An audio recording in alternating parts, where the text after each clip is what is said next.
In this video, I'm going to show you how to turn off Voice Assistant on a Samsung phone.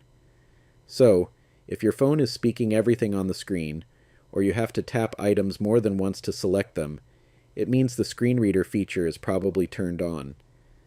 On Samsung phones, this feature may be called Voice Assistant or TalkBack, depending on your phone model and software version.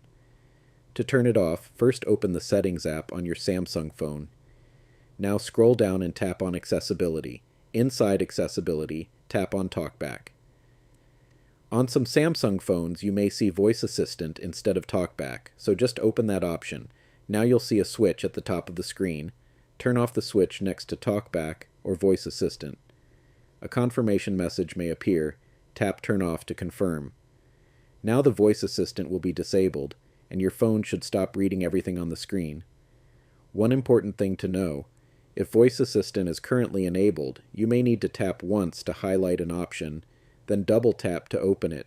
So for example, tap Settings once, then double tap to open it. Do the same for each menu until you reach TalkBack or Voice Assistant. And that's it. This is how you can turn off Voice Assistant or TalkBack on a Samsung phone. If this video helped you, make sure to like the video, leave a comment, and subscribe for more simple phone tutorials.